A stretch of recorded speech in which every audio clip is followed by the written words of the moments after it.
children.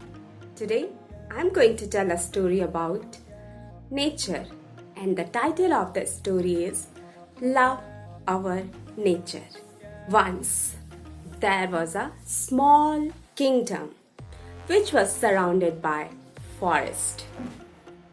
Was ruled by King Amar.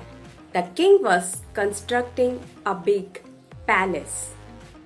He told his minister, I have an idea. I have an idea. The palace is in the stage of completion. I wish to decorate the interiors with woods only. The minister told, as you wish, sir, but we need a lot of wood for that. Yes, we need. Let's think about this, said the king.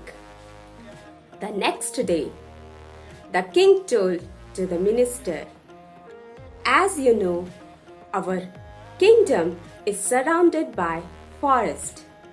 Why we slash down that forest? The minister told, but destroying the forest is not advisable, my lord. The king told, do not advise me. I know what to do and what not to do. Do as I say.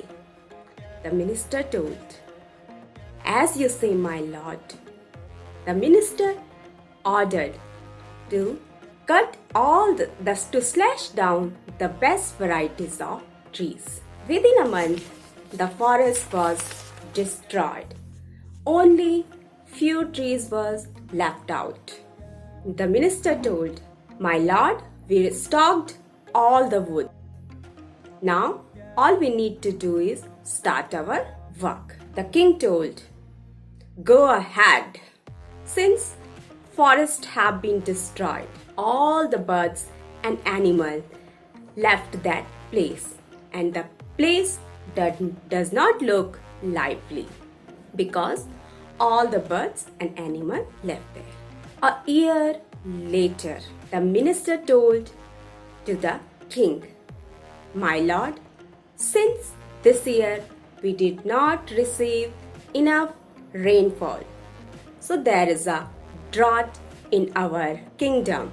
The king told, I know the reason. It's my fault. But now, how we are going to face this situation? What we need to do? The minister told, don't worry, my lord. We have enough stock of grains. Need to do is plant trees. The king told, go ahead, do it immediately. The minister told, okay, my lord. Within a few days, the new plants planted. Now, the king told that we should not destroy or disturb the nature which help us in many ways. We should love our nature. The minister told, yes, my lord. So children, nature has given us lot of gifts. It's our duty to protect it. Nature has given us things like air, water, land, soil, plants and trees. All these things help us in a way and others. So it's our duty to protect our nature. Hope you like this story. Bye bye.